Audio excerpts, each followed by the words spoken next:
Theatre ಎಲ್ಲ ಖಾಲಿ ಇದೆ. ಹಾಗಾದ್ರೆ ಜನ ಸಿನಿಮಾ ನೋಡ್ತಾ ಇಲ್ವಾ? ನೋಡ್ತಿದ್ದಾರೆ. OTTಯಲ್ಲಿ, ಡಿಜಿಟಲ್ ಪ್ಲಾಟ್ಫಾರ್ಮ್ಗಳಲ್ಲಿ, ಇಲ್ಲ ಟಿವಿಯಲ್ಲಿ. ಸಿನಿಮಾ ಥಿಯೇಟ್ರಲ್ಲೇ ಯಾಕೆ ನೋಡಬೇಕು? ಥಿಯೇಟರ್ ಎಕ್ಸ್ಪೀರಿಯನ್ಸ್ ಅದೇ.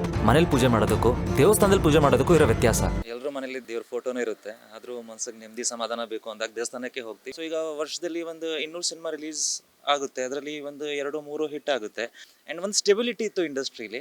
ಇಂಡಸ್ಟ್ರಿ ಕೂಡ ಅಪ್ಡೇಟ್ ಆಗಬೇಕು. ಪ್ರತಿಯೊಬ್ಬರು ಮಾತಾಡ್ತಾನೆ ಇರ್ತೀವಿ. ಸಿನಿಮಾ ರಿಲೀಸ್ ಆದ್ಮೇಲೆ ನೋಡ್ತಿರ್ತೀರಾ ಜನ ಥಿಯೇಟರ್ಗೆ ಬರ್ತೀರಾ ಅನ್ನೋದನ್ನ. ಪ್ರತಿಯೊಬ್ಬರು ಈ ಒಂದು ಅವೇರ್ನೆಸ್ನ ಕ್ರಿಯೇಟ್ ಮಾಡಬೇಕು. They should take that responsibility to pull the crowd to theatres. ನಾವಿವಾಗ ಡಿಜಿಟಲ್ ಯುಗದಲ್ಲಿದ್ದೀವಿ. ನಾವೇನೇ ಮಾಡಿದ್ರು ಕೂಡ ವೈರಲ್ ಆಗುತ್ತೆ. ಏನೇ ಮಾಡಿದ್ರು ಕೂಡ ಕೋಟ್ಯಾಂತರ ಲಕ್ಷಾಂತರ ಜನ ಅದನ್ನ ವೀಕ್ಷಣೆ ಮಾಡ್ತಾರೆ. ಅದಕ್ಕೆ ಕಮೆಂಟ್ಸು ಲೈಕ್ ಎಲ್ಲವೂ ಕೂಡ ಹಾಕ್ತಾರೆ. ಯೂಶಲಿ ಸಿನಿಮಾಗಳು ರಿಲೀಸ್ಗೆ ಹತ್ರ ಬರ್ತಿದೆ ಅಂದಾಗ ನಾವು ಪ್ರಮೋಷನ್ ಭಾಗವಾಗಿ ಒಂದಷ್ಟು ವಿಡಿಯೋಸ್ಗಳಿರ್ಬೋದು, ಗ್ಲಿಮ್ಸಸ್ ಏನಾದ್ರು ಒಂದು ಡಿಫ್ರೆಂಟ್ ಆಗಿ ಮಾಡ್ತಾ ಇರ್ತೀವಿ. ಅಂದರೆ ಜನಕ್ಕೆ ಸಿನಿಮಾವನ್ನ ರೀಚ್ ಮಾಡಬೇಕು ಅನ್ನುವಂಥ ಉದ್ದೇಶದಿಂದ. ಆದರೆ ಇಲ್ಲೊಂದು ವಿಡಿಯೋ ವೈರಲ್ ಆಗಿದೆ, ಅದು ಕೂಡ ನಟ ಕಿರಣ್ ರಾಜ್ ಅವ್ರದ್ದು. ನನಗೆ ಯಾಕೋ ಅದು ವೈರಲ್ ಆಗಬೇಕು ಅಥವಾ ಸಿನಿಮಾ ಹತ್ರ ಬರ್ತಿದೆ ಆ ಕಾರಣಕ್ಕಾಗಿ ವಿಡಿಯೋ ರಿಲೀಸ್ ಮಾಡಿದ್ದಾರೆ ಅಂತ ಕಾಣಿಸ್ತಿಲ್ಲ. ಯಾವ ವಿಡಿಯೋ ಏನು ಇದೆಲ್ಲವನ್ನ ಅವ್ರ ಹತ್ರನೇ ಕೇಳ್ತಾ ಹೋಗೋಣ, ನಿಮ್ಗೆ ತಿಳಿಸ್ತೀನಿ. ಸದ್ಯಕ್ಕೆ ನಮ್ಮ ಜೊತೆ ನಟ ಕಿರಣ್ ರಾಜ್ ಅವರಿದ್ದಾರೆ. ಸರ್ ನಮಸ್ತೆ, ಹೇಗಿದ್ರ? ನಮಸ್ತೆ, ಎಲ್ಲರಿಗೂ ನಮಸ್ಕಾರ. ಆರಾಮ್, ಫಸ್ಟ್ ಕ್ಲಾಸ್. ಓಕೆ ಸರ್, ಒಂದು ವಿಡಿಯೋ ಹರಿದಾಡ್ತಾ ಇದೆ. ನಾವೇನೇ ಮಾಡಿದ್ರು ಕೂಡ ಸೋಷಿಯಲ್ ಮೀಡಿಯಾದಲ್ಲಿದ್ದೀವಿ, ಡಿಜಿಟಲ್ ಪ್ಲಾಟ್ಫಾರ್ಮ್ಸಲ್ಲಿ ಎಲ್ಲರೂ ಕೂಡ ಇರ್ತೀವಿ. ಸಿಕ್ಕಾಪಟ್ಟೆ ವೈರಲ್ ಆಗಿಬಿಡುತ್ತೆ, ಎಲ್ಲವೂ ಕೂಡ ಆಗುತ್ತೆ. ಈ ವಿಡಿಯೋ ನೀವು ಮಾಡಿರೋದು, ಪೋಸ್ಟ್ ಮಾಡಿರೋದು ಪ್ರಮೋಷನ್ ಗಿಮಿಕ್ಕಾ ಅಥವಾ ಏನಿದ್ರ ಹಿಂದಿನ ಮರ್ಮವೇನು ಅಂತ?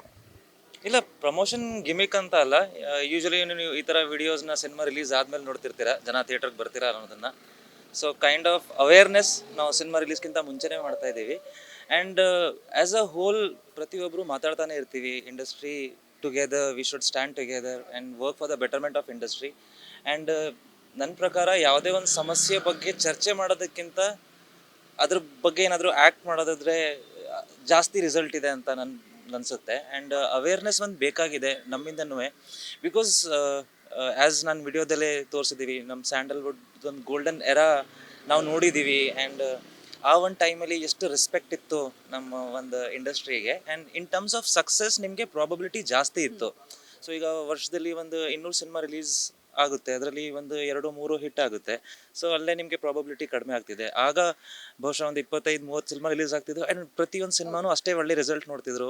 ಆ್ಯಂಡ್ ಒಂದು ಸ್ಟೆಬಿಲಿಟಿ ಇತ್ತು ಇಂಡಸ್ಟ್ರೀಲಿ. ಅದು ಎಲ್ಲೋ ಸುಮಾರು ಕಾರಣದಿಂದ, ಬಿಕಾಸ್ ಆಡಿಯನ್ಸ್ ಟೇಸ್ಟ್ ಚೇಂಜ್ ಆಗುತ್ತೆ, ಅವ್ರು ನೋಡೋ ಏನು ವರ್ಷನ್ ಆಫ್ ಸಿನಿಮಾ ನೋಡ್ತಿದ್ದಾರೆ ಅದು ಅಪ್ಡೇಟ್ ಆಗ್ತಾ ಇರುತ್ತೆ. ಆ್ಯಂಡ್ ಆ್ಯಸ್ ಆಲ್ ಇಂಡಸ್ಟ್ರಿ ಕೂಡ ಅಪ್ಡೇಟ್ ಆಗಬೇಕು. ಸೊ ಇಬ್ಬರ ಕಡೆನೂ ಒಂದು ಪ್ರಯತ್ನ ಬೇಕಾಗಿದೆ. And as a newcomer we have to promise our audience, ನಮ್ಮಿಂದ ಬರುವಂಥ ಕಾಂಟೆಂಟ್ ಆಗಲಿ ಅಥವಾ ನಮ್ಮಿಂದ ಬರೋ ಒಂದು ಪ್ರಾಡಕ್ಟ್ ಆಗಲಿ, they will surely enjoy. And ನಾವು genuinely we are working towards it.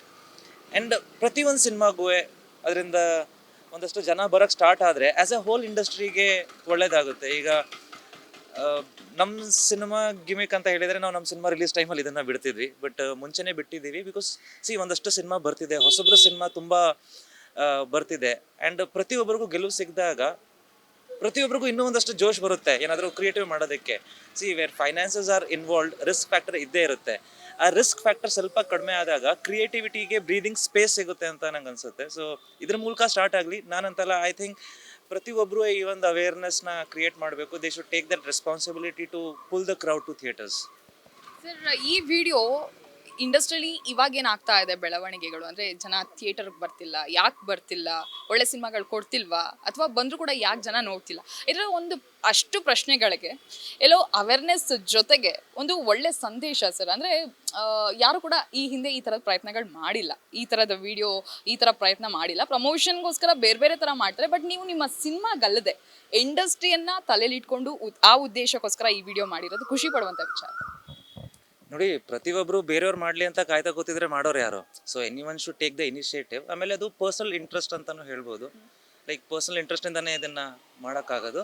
But ಒಂದು ಡಿಸ್ಕಷನ್ ನೀವೇ ನೋಡ್ತಿದ್ದೀರಾ ಇಂಡಸ್ಟ್ರೀಲಿ ಆಗಲಿ ಅಥವಾ ಆಡಿಯನ್ಸಲ್ಲಾಗಲಿ. ಈ ಒಂದು ಚರ್ಚೆ ಆಲ್ಮೋಸ್ಟ್ ಒಂದು ವರ್ಷದ ಮೇಲಾಯ್ತೇನೋ ಈ ಮಾತು ಸ್ಟಾರ್ಟ್ ಆಗಿ. ಜನ ಬರ್ತಾ ಇಲ್ಲ, ಜನ ಥಿಯೇಟ್ರಿಗೆ ಬರ್ತಾ ಇಲ್ಲ. ಸೊ ಈವನ್ ನಮ್ಮ ಕಡೆಯಿಂದ ಅವ್ರನ್ನ ಹೇಗೆ ಕರ್ಸ್ಕೋಬೋದು ಅದನ್ನೆಲ್ಲ ಟ್ರೈ ಮಾಡಬೇಕು. End of the day we are service provider, we are entertainers.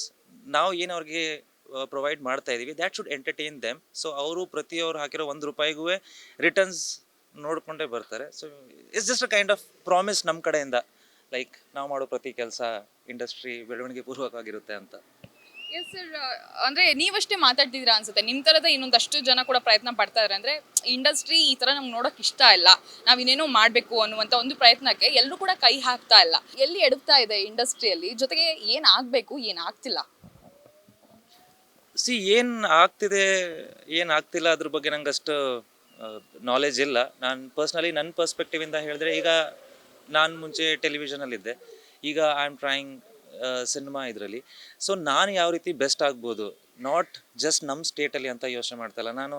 All over actors ನಾನು ನೋಡಿದಾಗ ನಾವು ಹೇಗೆ ಬೆಟರ್ ಆಗ್ಬೋದು, ನಾವು ಹೇಗೆ ಬೆಸ್ಟ್ ಆಗ್ಬೋದು, ನಾನು ಕೊಡೋ ಪ್ರಾಡಕ್ಟಲ್ಲಿ ನಾನು ಹೇಗೆ 100% ಇನ್ವಾಲ್ವ್ ಆಗ್ಬೋದು ಅಂತ ನಾನು ನೋಡ್ತಾ ಇದ್ದೀನಿ. ಎಂಡ್ ಆಫ್ ದ ಡೇ ನಮ್ಮ ಕೆಲಸ ಏನಿದೆ ಅದು ಗೆಲ್ಲಬೇಕು, ಜನ ಅದನ್ನು ಇಷ್ಟಪಡಬೇಕು. ಸೊ ಅವ್ರು ಇಷ್ಟಪಡೋ ಥರ ನಾವು ಹೇಗೆ ರೆಡಿ ಆಗಬೇಕು, ಹೇಗೆ ಪ್ರಿಪೇರ್ ಆಗಬೇಕು, ಅದ್ರ ಮೇಲೆ ಕಾನ್ಸಂಟ್ರೇಟ್ ಮಾಡಬೇಕು. And see all the actors first preference ಆ್ಯಕ್ಟಿಂಗಿಗೆ ಕೊಡಬೇಕು ನನ್ನ ಪ್ರಕಾರ, because you are selling your acting here. So ಮಿಕ್ಕಿದ್ದು ಅದಾದಮೇಲೆ ಏನೆಲ್ಲ ಇರುತ್ತೆ ಅದೆಲ್ಲ ಒಂದು ಪ್ಲಸ್ ಪಾಯಿಂಟು. ಸೊ ಫಸ್ಟ್ ಆ್ಯಕ್ಟಿಂಗ್ಗೆ ಪ್ರಿಫರೆನ್ಸ್ ಕೊಡಬೇಕು, ಇನ್ನೂ ಒಳ್ಳೊಳ್ಳೆ ಪರ್ಫಾರ್ಮೆನ್ಸ್ ಬರಬೇಕು, ಒಳ್ಳೆ ಪರ್ಫಾರ್ಮರ್ಸ್ಗೆ ಅವಕಾಶ ಸಿಗಬೇಕು. ಅವಕಾಶನೇ ನಾವು ಮೆರಿಟ್ ಇಲ್ದಿರೋರಿಗೆ ಕೊಟ್ಟಾಗ ಯಾಕೆ ಫೇಲ್ ಆಗ್ತಿದೆ ಅಂತ ಪ್ರಶ್ನೆ ಮಾಡೋದ್ರಲ್ಲಿ ಅರ್ಥ ಇಲ್ಲ. ಸೊ ಅವಕಾಶ ಫಸ್ಟು ಯಾರು ಡಿಸರ್ವಿಂಗ್ ಇದ್ದಾರೆ ಅವರು ಕೊಟ್ಟು, ಅದಾದಮೇಲೆ ನೆಕ್ಸ್ಟ್ ಡಿಸ್ಕಷನ್ಗೆ ಹೋಗ್ಬೋದು. 2 minutes 40 seconds ಐ ಥಿಂಕ್ ಆ ವಿಡಿಯೋ ಇರೋದು. ಅಷ್ಟರಲ್ಲಿ ಸಾಕಷ್ಟು ವಿಚಾರಗಳು ಬಂದು ಹೋಗಿದೆ. ಬಟ್ ಅದರಲ್ಲಿ ತುಂಬಾ ನನಗೆ ಕಾಡಿದ್ದು, ಎಲ್ಲರ ಮನೆಯಲ್ಲೂ ದೇವ್ರ ಮನೆ ಇರುತ್ತೆ, ಬಟ್ ಆದ್ರೂ ಕೂಡ ನಾವು ಯಾಕೆ ದೇವಸ್ಥಾನಕ್ಕೆ ಹೋಗ್ತೀವಿ ಅನ್ನುವಂಥದ್ದು, ಅದನ್ನ ನೀವು ಹೇಳಿದ್ರೆ ಚೆನ್ನಾಗಿರುತ್ತೆ. ಹೌದು, ಎಲ್ಲರ ಮನೇಲಿ ದೇವ್ರ ಕೋಣೆ ಇರುತ್ತೆ, ದೇವ್ರ ಫೋಟೋನೂ ಇರುತ್ತೆ, ಆದರೂ ಮನ್ಸಿಗೆ ನೆಮ್ಮದಿ ಸಮಾಧಾನ ಬೇಕು ಅಂದಾಗ ದೇವಸ್ಥಾನಕ್ಕೆ ಹೋಗ್ತೀವಿ, ಅದು ನಿಜ ಅಲ್ವಾ? ಸೊ ಎಂಟರ್ಟೈನ್ಮೆಂಟ್ ನಮ್ಮ ಸುತ್ತಮುತ್ತ ಬೇರೆ ಬೇರೆ ರೀತಿಯಲ್ಲಿ ಎಲ್ಲ ರೀತಿಯಲ್ಲೂ ಇದೆ. ಇವತ್ತು ನೀವು ಸಿನಿಮಾದಲ್ಲಿ ಏನು ಸ್ಟೋರೀಸ್ನ ನೋಡ್ತಿದ್ರೋ ಅದನ್ನು ಆ್ಯಸ್ ರೀಲ್ ಆಗು ನೀವು ನೋಡ್ಬೋದು, ಬಟ್ ಒಂದು ಎಕ್ಸ್ಪೀರಿಯನ್ಸ್ ಅಂತ ಇರುತ್ತಲ್ಲ. ಸೊ ಮೋಸ್ಟ್ಲಿ ಅದೆಲ್ಲೋ ಇವತ್ತಿನ ಜನ್ರೇಷನ್ಗೆ ಅದು ಡೈಲ್ಯೂಟ್ ಆಗ್ತಿದೆ. ಆ್ಯಂಡ್ ಅದರಲ್ಲಿ ನಾವು ಯಾರು ತಪ್ಪು ಅಂತ ಹುಡ್ಕೋಕ್ಕಾಗಲ್ಲ. That's change is the truth of nature ಅಂತ ಹೇಳ್ತಾರಲ್ಲ, ಹಾಗೆ ಅದು ಬದಲಾವಣೆ ಇದ್ದೇ ಇರುತ್ತೆ. ಸೊ ನಾವು as producers how to make a quality product ಮೇಲೆ ಜಾಸ್ತಿ ಕಾನ್ಸಂಟ್ರೇಟ್ ಮಾಡಬೇಕು. ಆ್ಯಂಡ್ ಜನ ಮತ್ತೆ ಆ ಥಿಯೇಟರ್ ಎಕ್ಸ್ಪೀರಿಯನ್ಸ್ ಎಂಜಾಯ್ ಮಾಡ್ತಾರೆ ಅಂತ ಅಂದ್ಕೊಂಡಿದ್ದೀನಿ. ಒಳ್ಳೆ ಕಾಂಟೆಂಟ್, ಒಳ್ಳೆ ಕತೆ ಬಂದಾಗ ಯಾವತ್ತೂ ಜನ ಅದನ್ನು ಸೋಲಕ್ಕಂತೂ ಬಿಟ್ಟಿಲ್ಲ. ಆ ಒಂದು ಸತ್ಯನೂ ಗೊತ್ತಿದೆ. ಬಿಕಾಸ್ ಇಷ್ಟೆಲ್ಲ ನೆಗೆಟಿವಿಟಿ ಇರಬೇಕಾದ್ರೆ ಯಾಕೆ ಇನ್ನೂ ಜನ ಸಿನಿಮಾ ಮಾಡ್ತಿದ್ದಾರೆ, ಇನ್ನೂ ಪ್ರಯತ್ನ ಮಾಡ್ತಿದ್ದಾರೆ? ಬಿಕಾಸ್ ಈ ಸೋಲ್ಗಳ ಮಧ್ಯೆ ಎಲ್ಲೋ ಒಂದು ಕಡೆ ಒಂದು ಒಳ್ಳೆ ಪ್ರಯತ್ನಕ್ಕೆ ಗೆಲುವಿದೆ ಅನ್ನೋ ಸತ್ಯ ಕೂಡ ಗೊತ್ತಿರೋದ್ರಿಂದಾನೇ ಈಗಲೂ ಆ ಪ್ರಯತ್ನ ನಡೀತಾನೆ ಇದೆ. Yes sir.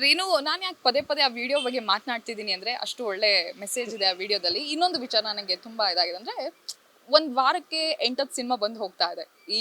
ಈಗಿನ ಸಿಚುವೇಶನಲ್ಲಿ ಜನಕ್ಕೆ ಯಾವ ಸಿನಿಮಾ ಬರ್ತಿದೆ, ಯಾವ್ದು ನಾವು ನೋಡಬೇಕು, ಯಾವುದು ಕೂಡ ಅಷ್ಟಕ್ಕೆ ಗೊತ್ತಾಗ್ತಾ ಇಲ್ಲ ಅವರಿಗೆ.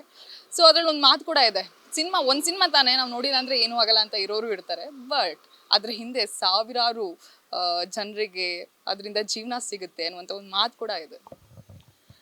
ಹೌದು, ಇವತ್ತು ಒಂದು ಸಿನಿಮಾ ಅಂತ ಅಂದಾಗ, ಈಗ ಒಂದು ಸಿನಿಮಾ ಶುರುವಾದ ತಕ್ಷಣ ಎಷ್ಟೋ ಜನ ಟೆಕ್ನಿಷಿಯನ್ಸ್ಗೆ, ಎಷ್ಟೋ ಜನ ಆರ್ಟಿಸ್ಟ್ಗಳಿಗೆ ಸಡನ್ಲಿ ತಿಂಗಳ ಪೇಮೆಂಟ್ ಬರೋಕ್ಕೆ ಸ್ಟಾರ್ಟ್ ಆಗುತ್ತೆ ಅವ್ರ ಮನೆಗೆ. ಅದೆಲ್ಲ ಪಾಸಿಟಿವ್ ಆಗಿರುತ್ತೆ. ಸೊ ಒಂದು ಸೆಕ್ಟರ್ ಆಫ್ ಪಾಪ್ಯುಲೇಷನ್ ಖಂಡಿತ ಇದ್ರ ಮೇಲೆ ಡಿಪೆಂಡ್ ಆಗಿದೆ. ಆ್ಯಂಡ್ ಆ ಬ್ಯಾಲೆನ್ಸ್ ಇದ್ದು, ಬಿಕಾಸ್ ನಾವು ಪ್ರಾಡಕ್ಟ್ ಮೇಲೆ ಪ್ರಾಡಕ್ಟ್ ಮಾಡ್ತಾನೆ ಇರ್ತೀವಿ, ಅದು ಸೇಲೇ ಆಗ್ತಿಲ್ಲ ಅಂದಾಗ ಆ ಪ್ರೊಡಕ್ಟಿವಿಟಿಗೂ ಬೆಲೆ ಇರಲ್ಲ. ಸೊ ನಮಗೆ 2 ಸೆಕ್ಟರಲ್ಲೂ ಅಷ್ಟೇ ಫೇರ್ ಬ್ಯಾಲೆನ್ಸ್ ಆಗಿರಬೇಕು. ಸೊ ನಾವು ಮಾಡೋ ಪ್ರಾಡಕ್ಟ್ ಜನಕ್ಕೆ ಇಷ್ಟ ಆಗೋ ಪ್ರಾಡಕ್ಟ್ ಥರನೇ ಇರಬೇಕು. ನಾವು ಮಾಡೋ ಪ್ರತಿಯೊಂದು ಕೆಲಸ ಜನ ಎಂಜಾಯ್ ಮಾಡೋ ಥರ ಇರಬೇಕು.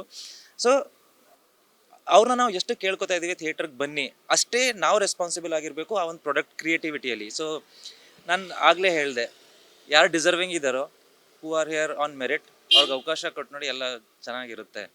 ಸೊ ಅದೊಂದು ಆದರೆ ನನ್ನ ಪ್ರಕಾರ ಎವ್ರಿಥಿಂಗ್ ವಿಲ್ ಬಿ ಫೈನ್. ಈ ಮಾತನ್ನ ಹೇಳ್ತಾ ನನಗೆ ಅನಿಸಿದ್ದು ಅಂದರೆ, ಒಂದು ಲಾಸ್ಟಲ್ಲಿ ಒಂದು ಮೆಸೇಜ್ ಬಂದು ಹೋಗುತ್ತೆ ನಿಮ್ಮ ಒಂದು ಇದರಲ್ಲಿ, ಅಂದರೆ ಬದಲಾವಣೆ ಬಗ್ಗೆ. ರಾನಿ ಇದನ್ನೆಲ್ಲ ಬದಲಾವಣೆ ಮಾಡ್ತಾನ?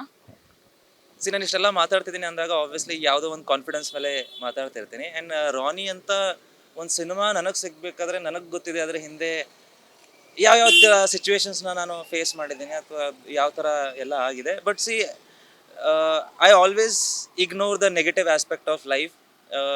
ಒಂದು ಇಂಡಸ್ಟ್ರಿಯಲ್ಲಿ ನನಗೆ ಅಥವಾ ಯಾವುದೇ ಹೊಸಬ್ರಿಗೆ ಒಂದಷ್ಟು ಸಮಸ್ಯೆ ಇದೆ. ಆ ಸಮಸ್ಯೆನ ನಾನಂತೂ ಕಂಪ್ಲೀಟ್ಲಿ ಇಲ್ಲಿಂದ ಚೇಂಜ್ ಮಾಡೋಕ್ಕಾಗಲ್ಲ. So I have to learn to fight the challenges. So ಅದನ್ನು ಮಾಡಿ ನಾವು ಇನ್ನೊಂದು ಸಿನಿಮಾ ಮಾಡಿದಾಗಲೂ the only aim was to give a good product. So ನಾವು ನಮ್ಮ ಪ್ರಾಡಕ್ಟೇ ಚೆನ್ನಾಗಿಲ್ಲ ಅಂದಾಗ ಜನಗಳ ಹತ್ರ ರಿಕ್ವೆಸ್ಟ್ ಮಾಡ್ಕೊಳ್ಳೋದ್ರಲ್ಲಿ ಯಾವ ಅರ್ಥ ಇಲ್ಲ. ಸೊ ಫಸ್ಟು ನಾವು ನಮ್ಮ ಕೆಲಸ ಚೆನ್ನಾಗಿ ಮಾಡಬೇಕು. ಸೊ ಪ್ರತಿಯೊಂದು ರೀತಿಯಲ್ಲೂ ನಮ್ಮಲ್ಲಿ ನಮ್ಮೊಂದು ಇರೋ ಶಕ್ತಿಲಿ ಎಷ್ಟು ಆಗುತ್ತೆ ಅಷ್ಟೆಲ್ಲನೂ ನಾವು ಮಾಡಿದ್ದೀವಿ.